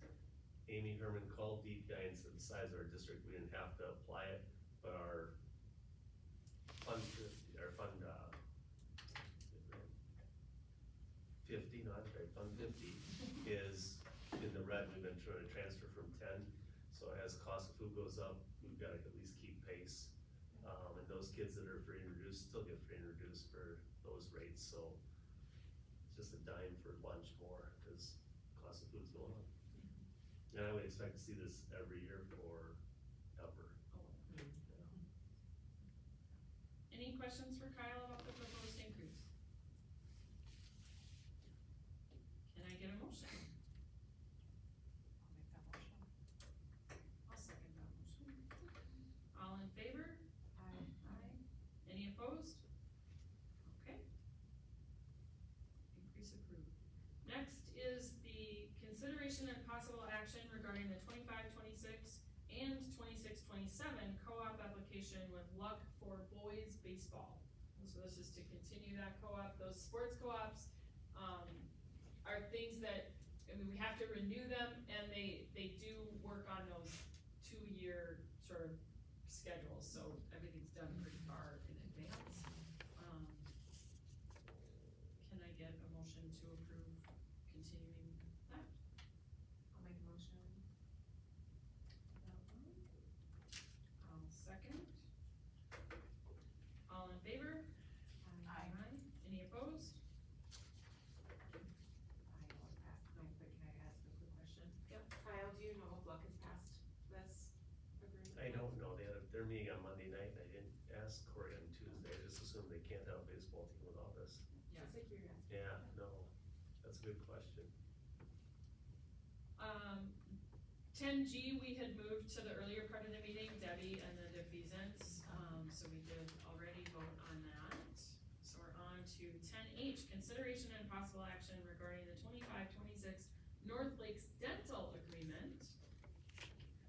North Lakes comes on site and helps some families out with dental care. There's no cost to the district, and it's a nice service and for the families that need it. Any discussion or questions?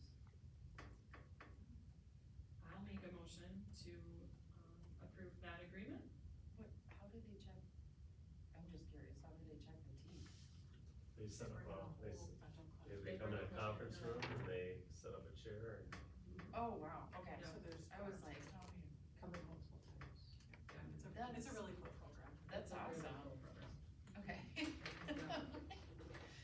Yeah. So I have made a motion to approve that agreement. Can I get a second? A second? Yes, thank you. All in favor? Any opposed? Alright. Next is consideration and possible action regarding a change to the 25-26 graduation date. We had a conflict with the previous date, so we need to look at options. yeah, that sectional track meet that I proposed was sectional track meet. We'd have some seniors that would have to make a choice. So as an admin team, we got together and we thought the best date was Sunday, May 31st or Friday, May 22nd. I know these last couple weeks here are kind of difficult for the courses which have juniors and seniors in them, with the seniors being gone. Plus that last week for seniors is pretty fluffy for them as educationally, so we're trying to push it back. And did Erin say we had a Sunday graduation years ago? It's been a long time, It was, but yeah, yes. she remembers it, yeah. We do a weekend. I personally don't like Sunday graduations because you sit around all weekend waiting for it, but it works, you know, that's just a personal preference. but- From a parent perspective, I think the Friday night's nicer than a Sunday, just, you know, conversation with parties and stuff like, you know, gatherings and stuff like that too, that. Whatever, yeah. I mean, my preference, would be going with the Friday the 22nd, but that's mine, so that would be my. And I don't know why we didn't go with that Right, did you say the 22nd? 22nd, yeah. Okay. I don't know why we didn't go to the 29th unless we had another track meet, unless we state Well, track wasn't- was that weekend, I think. The 29th would be the sectional track meet, and then the 5th would be Right, the right, so state either we track moved it meet. up to the Yeah. 22nd So or you back, put or up- pushed it to the Sunday, yeah. Cause and I think so that Friday, the 22nd is the weekend of Memorial Day, It is so it is Memorial. the Friday of Memorial Day. I don't know They if used to that, have it on Sunday of Memorial Day weekend when I was in high school. oh, wow, Wow, right for that, that really. I feel like would be really hard. Well, that was a strain on, like, the kids that are in the choir and the band, Yeah, you know, that, Sure. yeah.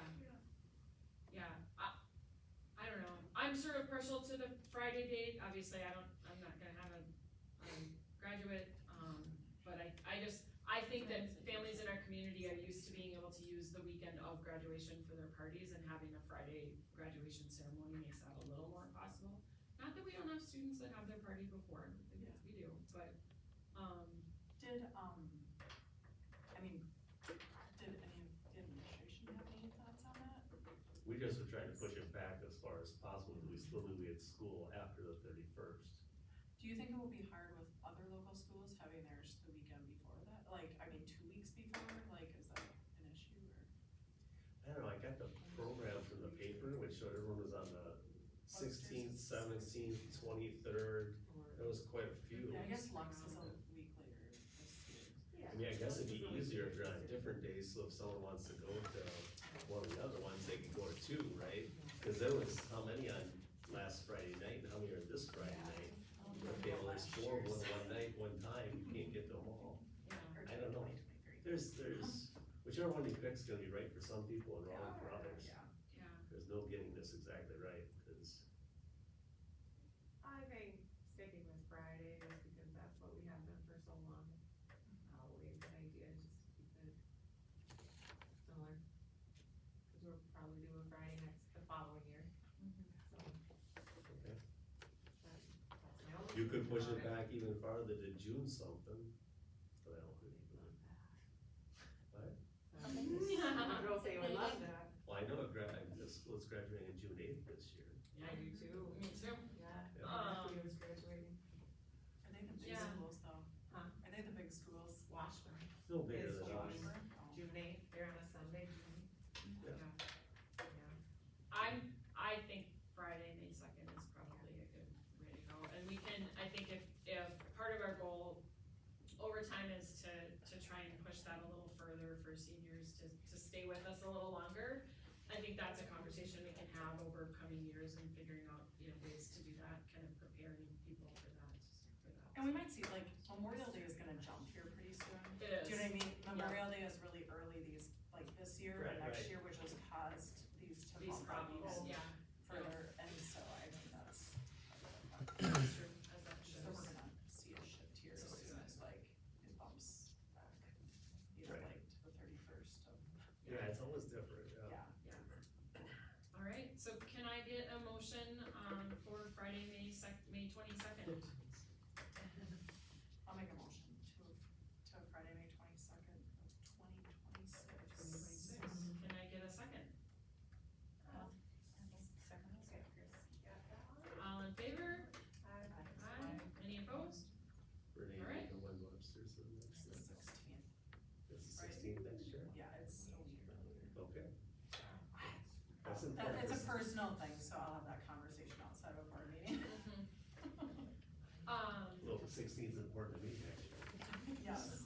All right, next is consideration and possible action regarding the use of grant monies for, the upgraded fob systems and cameras.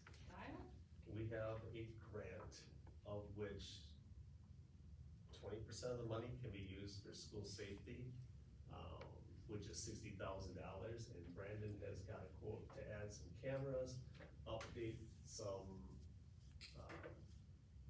what do you call it, Door access Yeah, fobs. yeah. Yep.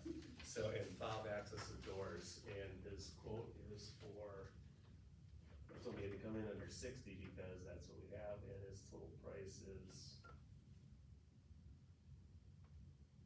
59,000 and something, so he did his homework. I didn't. had to go back to the drawing board because he had like 68,000, I said, no, you gotta cut 9,000 out to get us under that 60, so, yeah, so it's good. And CWS is really, really great And to they, work well, for. they've worked with our system before, so they Yeah. know it works all together. And would the work happen over the summer then? Yes, Is that's the goal, yep. Okay, Yeah, it would be, it's probably end of July, August. Yep. okay. Yeah, it was 60,000, 59,000 some change, so I came under, so it's good. All right. Any discussion or questions about using the grant money for that purpose? Can I get a motion? I'll make that motion. Can I get a second? I'll second that. All right, I feel so all in embarrassed for, like, favor? running this many boards. Aye, any opposed? All right, motion carried, thank you. Next is consideration and possible action regarding, a plan for staff recognition of years of service. I think that you have a paper at your chair about an item, that can be used to, celebrate years of service milestones for staff. Kyle, do you wanna talk a little bit Yeah, about admin overall team, we were purpose? discussing the June in-service day, and we recognize people that have reached 5, 10, 15 years, and so on. And over the years, we've done different things all the time, and then it gets to be inconsistent, and some people say, well, I got nothing, or I got a sheet of paper, or whatever, so looking for a system. Yeah, right, so you're right, so we wanted to come up with a consistent program, and so Aaron and Dawn Owens and myself were digging around looking, and we came up with, we kinda like the stackable plaque here, and you get whatever it is. And then we thought to be fair, on June in-service day, we'd like to give it to those who are reaching a milestone year, 5, 10, 15. And then we know someone's gonna say, well, I've been here 22 years and I didn't get that, so then we'd like to get them caught up over the summertime, and then just keep replenishing as we go. It's a little bit of an expense to get everyone caught up and get the right number of blocks, cause a block is, well, you can see it's $22 or $23, depends how many you get and how much it's, how many years is on it. How many your quantity you buy. It'd take $7,490 to get everyone up to speed. The good thing is we'd have it for, the quantity we'd be buying, we'd be set for like 4 or 5 years. Cause then the concern is what happens to the business, goes out of business and you can't get those Right. little blocks, and we'd we'd be buying a whole bunch of blocks. And personally, I thought that $7,400, you could knock it down by $992 if you took their individual nameplate off the bottom. But I think having your name associated with the district is kind of a nice touch and worth the $900. I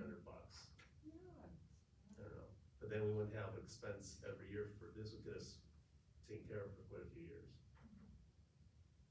I think it's kind of a neat idea. And the reason I wanted to bring it to the board for approval is because if you guys approve it, then no matter who changes seats here, we have a system in place, and then it's, this is how Frederic does it, we don't every year say, well, we're doing for someone who's got 5 years, and you do something different for 10, and I don't have to worry about it, it's done.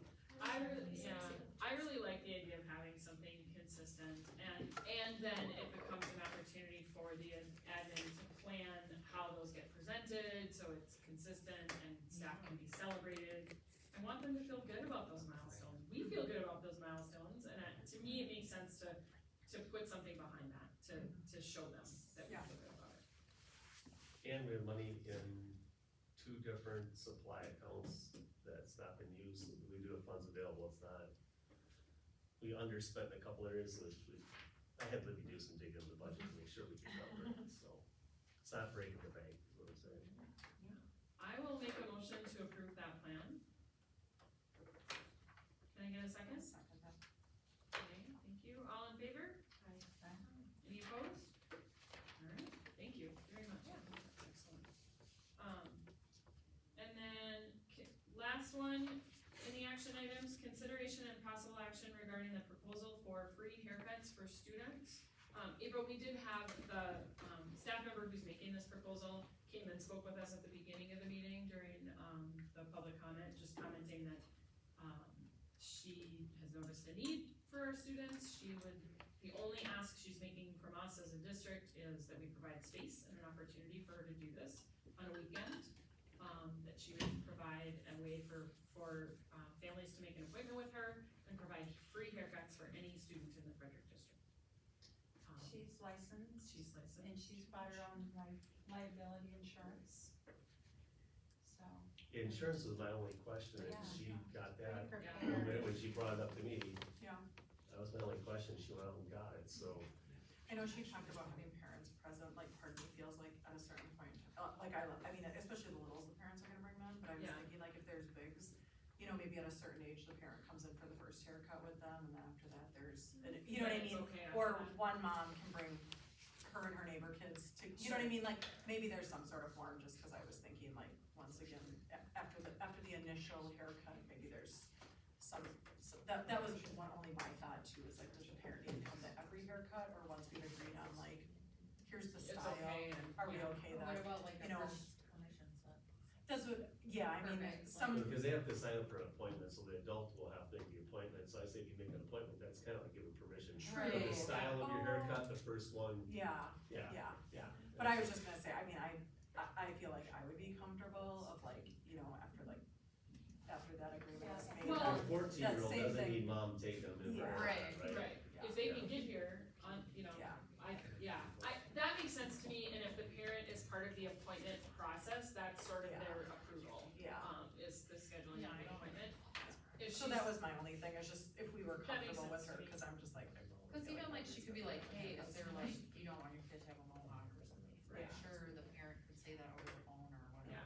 Through the appointment process. you know? Yeah, cause she's And then- also thinking. Kyle, if we approve this, will it just be that administration will work out the details of Yeah, we'll get word out to the family, building, access to the location, building, all and it's that. great that she's an employee, so. Yeah, Yeah. yeah. No, I think this is fantastic. No, I think it's a Alright. super great idea, so. Can I get a motion? I'll make a motion to, allow for the free haircut. Approve. I know. Approve the proposal. Can I get a second? I second. Alright, all in favor? Aye. Any opposed? Alright, thank you, everybody, that was a lot of action items, but we got through them, I appreciate it. There was already some discussion for the policy committee of their future, agenda items. Can you please remind me what that, what Yeah. you came up with? The policy is either gonna be on the 9th or 10th, depending on locking up with Ed from Neola. And then facility, I'd like, there's dates in the evening when Carl's available, of course, he's available during the day as well. But those are evenings he has, if we could pick one of those.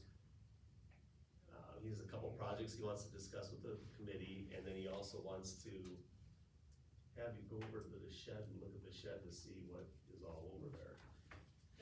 And so. I'm gonna be on, You're gonna be on. Yep, facility. yep. yeah, Yep, just like we talked about. is that the only one? Yeah, you and Emily Okay, are in that Cool, committee, yes. cause I don't know. Yeah, so I didn't know if any of those evenings work, I would prefer to push it into June. okay, I'm okay with that. I'm fine.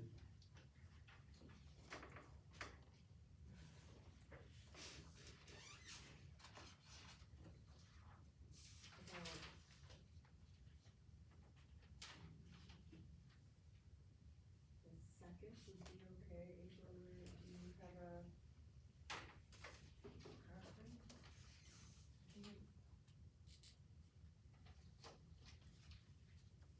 That's a Monday?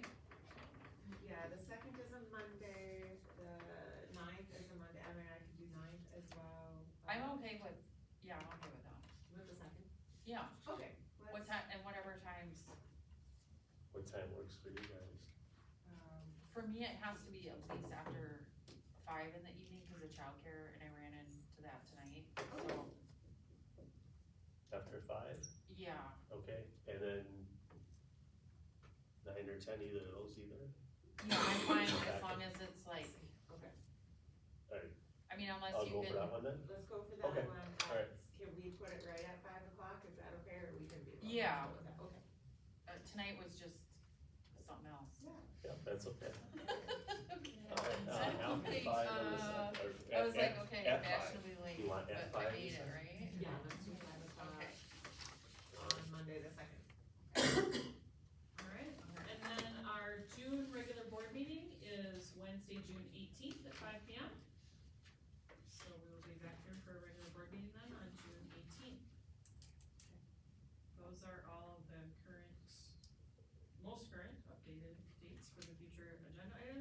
future, meetings.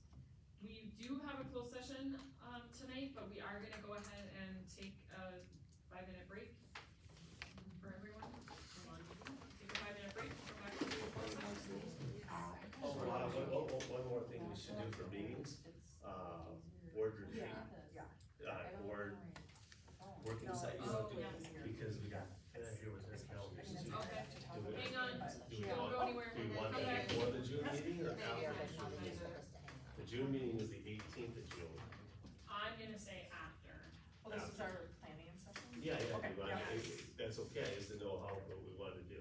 Yeah, so are we looking at, how much time do you think we should allot? 3 hours? So we're looking for a 3-hour I don't- block of I don't time do to do well after 3 more hours. I thought you report literally check said planning out 40 session. hours.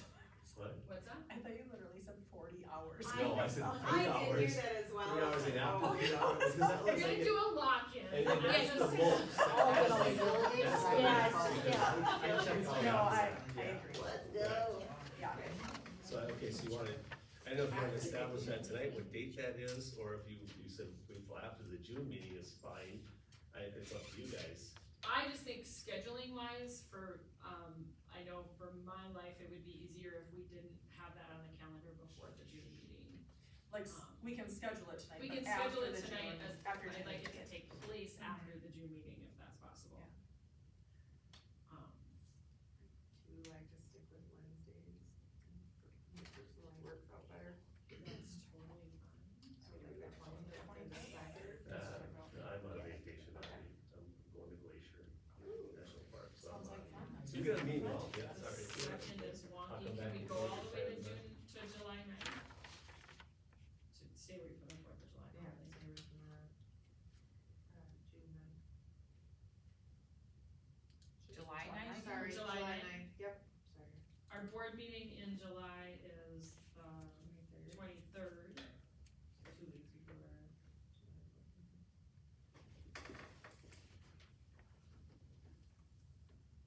Or July 9th, is the 23rd? Is It's it? a 16th. Or is it the 16th? It's a 16th. It is the 16th. Okay, I'm like, I'm going away to a conference on the 23rd, and I was like, I'll miss that.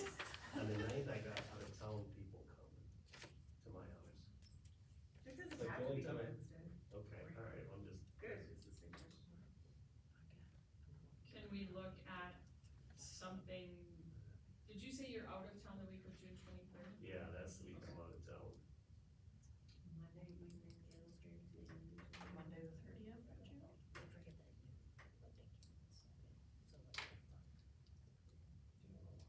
Would Monday the 30th work for Jada and Marcus? Say that thing? Monday, June Monday, 30th. June 30th? Does that work for Does you? that work for you guys? Yeah, we do, but we were supposed to go to CISA that day, so we'd be back, we'd spend a long time with each other that day. I registered What us do all. you say? Are we riding in the car together too? Yeah, probably, I don't know, Maybe. but, I mean, we can do it, but Well, we'll be hey, at CISA maybe- that day, and then, I think it's not Maybe you at can 3:30. brainstorm in the car, Oh, boy, so that our okay. 3 hours of meeting will be shorter. Okay. I'm just kidding. That sounds like a really good time. Yeah, That's right. I might drive separate. Wow. Okay, but yeah, June 30th, as long as it's, yeah, I mean, we can move it out further too, it's, yeah. cause what time were you thinking of starting? I thought, where did we start? 5? Okay, 5? yep, And 8 o'clock would be our absolute Okay. latest word. alright, If we got that many great ideas, we'll have a second meeting. Okay. Alright, so Monday, June 30th. That's gonna be 3 hours, from 5 to 8.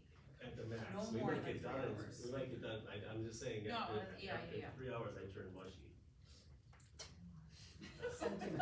Well, seriously, it's all so, No, I- it's just too much. It Yeah, still You works. you have to sit down and. And and this learn. is like, For the hard work. what, so is it this book? Right, you were talking about, like, you read it to like talk about how to kind of coordinate the, Is this gonna be, this is something. You wanna talk about the book? Yes, I can talk about the book. So, yes, I'm this just is saying- homework. No, it's okay. This is homework for everyone. The goal was to have the board read the book. As Kyle and I talked, we thought it would be great if administration